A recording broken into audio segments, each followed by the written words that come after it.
Repeat after me. 3, 2, 1. 1, 2, 3. Come on. Oh, you recognized me right away. Your brain seems relatively unscathed. This is good news. Yae Miko, also known as Guji Yae of the Grand Narukami Shrine, Chief Yae, Editor-in-Chief of Yae Publishing House, Lady Kitsune, and some unofficial titles like the True Archon of Inazuma, or as I like to call her, Raiden A's babysitter. That might sound a little harsh, but Yae Miko handles a lot of the affairs issues politically, deals with relationships and problem solving within the entire nation of Inazuma. She's very well respected by everyone, but is known as very mysterious and mischievous. That being said though, she keeps ties with everyone, even the bigger, grander problems of Inazuma, and the regular day people in the hustle and bustle through her Yae Publishing House, keeping tabs on everything, making sure the nation's affairs are in order. She is extremely intelligent and elegant, but cunning and sharp-witted, and bringing such a strong presence to every conversation, room, or cutscene that she's in, it's no wonder she dominates every time she's on screen, and she steals the show. But before we can go over her backstory, her lore, and who she is, let's go over first what she is. Yae Miko is a Kitsune, a type of yokai. Now, what are the yokai? The yokai in Inazuma are much kind of like the adepti and illuminated beasts are in Liyue. They come in all shapes and sizes. The yokai range from onis like Arataki Ito, the little creatures that we see in Inazuma, or even the Tengu or Tenju, such as Kujo Sara, who is also a yokai. Some yokai live a long time, hundreds and thousands of years, whereas some actually have a lifespan and have features very similar to humans, Kujo Sara being one of them. All three of these characters sitting with the Raiden Shogun in this flashback trailer are different types of yokai. There are even examples of yokai having subspecies within a specific species, such as the Oni, they have the blue and the red. The Tenju yokai are similar to humans, have similar appearances and lifespans, but have superhuman abilities. They are said to have unrivaled speed and accuracy, and having black wings, as we see with Kujo Sara. And there are many more types of yokai, those are some examples, but Yae Miko is a Kitsune, a fox-like creature type of yokai and beast. Typically, they are sly, prideful creatures that are extremely intelligent and have a long-lasting memory and long lifespans like adepti. They are also very elusive. One famous Kitsune that we know, Lady Saigu, who we actually saw in the trailer with the Raiden Shogun, who was great friends with both Raiden A and Raiden Makoto, the original Electro Archon. Unfortunately, she met a gruesome end during the Cataclysm 500 years ago. We don't got much detail. She was said to be consumed by abyssal corruption, and both her body and memories were broken down and turned into abyssal filth, which sounds terrible. She was a high-ranking Kitsune, and there are many subspecies within the Kitsune race, all ranking higher than others. Of course, Yae Miko is one of the highest-ranking species of Kitsune there is, called the Sky Kitsune, the highest ranking of the fox-like yokai. And actually, the Kitsune within Genshin Impact are based on the Japanese folklore Kitsune, who are also fox-like creatures that possess paranormal abilities that increase as they get older and wiser, and that seems to sound exactly like Yae Miko. And they are also stated to be fox-like spirits that can bewitch people and switch between human and fox form. We've seen other characters in games based off the Kitsune type folklore, such as like Ninetales and Vulpix from Pokemon, but it is interesting that Yae Miko perfectly fits this folklore, and being that it's a Japanese folklore, and Inazuma's based off Japan, it's a nice little Easter egg and detail. Yae Miko was said to be a very young child 500 years ago during the Cataclysm, or young fox, I guess.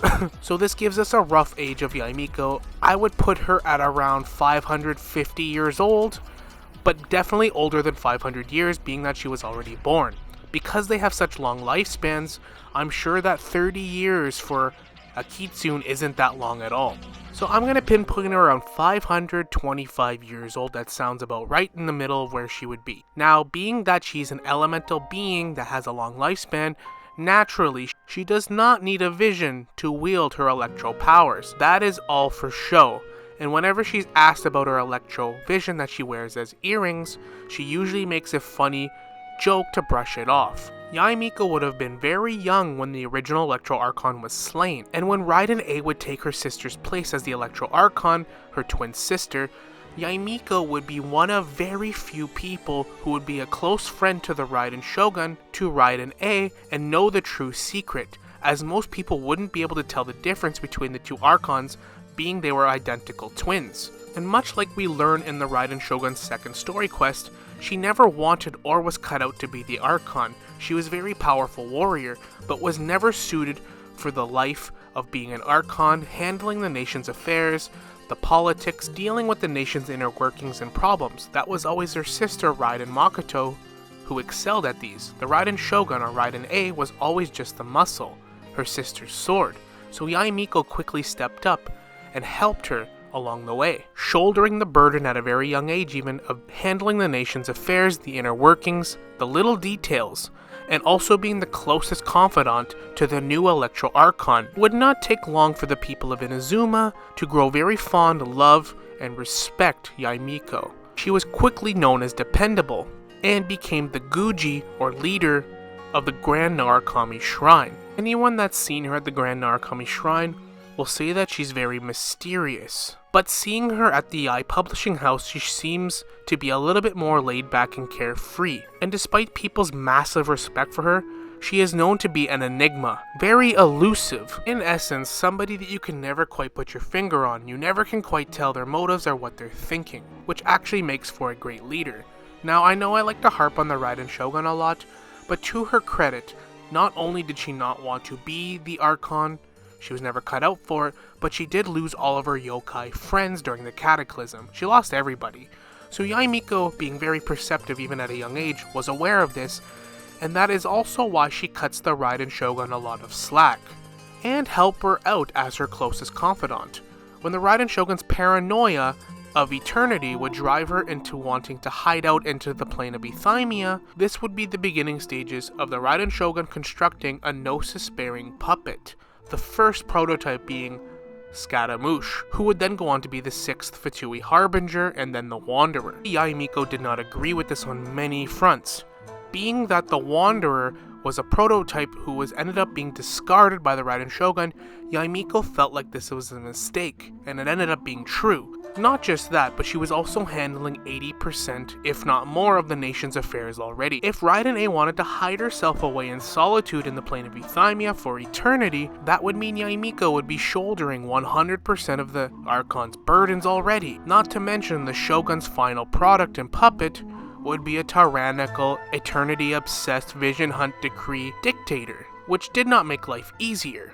And Yae Miko, being powerful as she is in no position to fight the Raiden Shogun if this puppet Archon experiment doesn't work out, which we know in the Archon quest it did not. But nevertheless, Raiden A went ahead with her plans anyway, but entrusted the Electro-Gnosis to her closest confidant and ally, Yae Miko, who would safeguard it for the time being. Sometime very shortly after this puppet process took place, and the Raiden Shogun officially began her slumber in the plane of Euthymia, the first prototype puppet, Scaramouche, formerly known though as Kabuku Mimono, braved a dangerous storm to come meet with his mother and creator, the Raiden Shogun, to help the people of Tenshikaku, seeking an audience with the Shogun. But she now dwelled within the plane of Euthymia, and he was repeatedly refused. In desperation, he displayed the golden feather on his person and asked to see Yae Miko instead. But Yae Miko was extremely busy with all of the nation's affairs and assisting the new guardian puppet Shogun. But hearing about the golden feather he presented, rushed down to meet with the balladeer. But by the time she got to him, he had no ears left for her, and after being refused repeatedly, was convinced that the Shogunate, the Raiden Shogun, and the entire nation of Inazuma had forsaken him. And this would be the beginning of his transition into the Fatui Harbingers, Scaramouche the Balladeer, and his inevitable downfall, and the atrocities that he would commit. The golden feather represented a promise. Yae Miko did try to fulfill that, but it was already too late, and that will bring us to 1 year before the main game story begins. 1 year when the Vision Hunt Decree begins. The Electro Archon puppet would give an order to seize all visions within Inazuma borders and place them upon the statue of the Thousand Arms, Hundred-Eyed God. And the Vision Hunt Decree began as a plot by the Fatui to destabilize Inazuma and create a market for delusions. Being that at this point, Scaramouche would already be the 6th Fatui Harbinger, they were probably already completely aware of the situation with the Electro Archon and how she was a puppet. So misinformation and manipulation to destabilize the nation would be easy. Child's play. Scaramouche already knowing everything, and Scaramouche himself would handle all of the affairs at the Delusion Factory, where he would confront us, the Traveler, and nearly kill us. Make no mistake, if Yae Miko would not have showed up at this exact cutscene, we could have easily been killed by the hands of the Balladeer. But she made a deal with Scaramouche to trade our lives for the Electronosis, what he wanted all along. I also have a theory that both him and Yae Miko were in on Signora's death, and was probably arranged to help get the Raiden Shogun out of the plane of Euthymia because they would need her for the ultimate battle and endgame against Celestia. But either way, Yae Miko was never on board with this whole puppet experiment, and she wanted to help assist the Traveler in defeating the Shogun puppet and breaking Raiden A out of the plane of Euthymia and restabilizing the nation of Inazuma. And that brings us to the end of the Inazuma Archon quest in our current game state. Yae Miko still handles the nation's affairs. She seems to be completely aware of all the other nations. She more or less is the Archon of Inazuma. She does everything and has been for almost 500 years.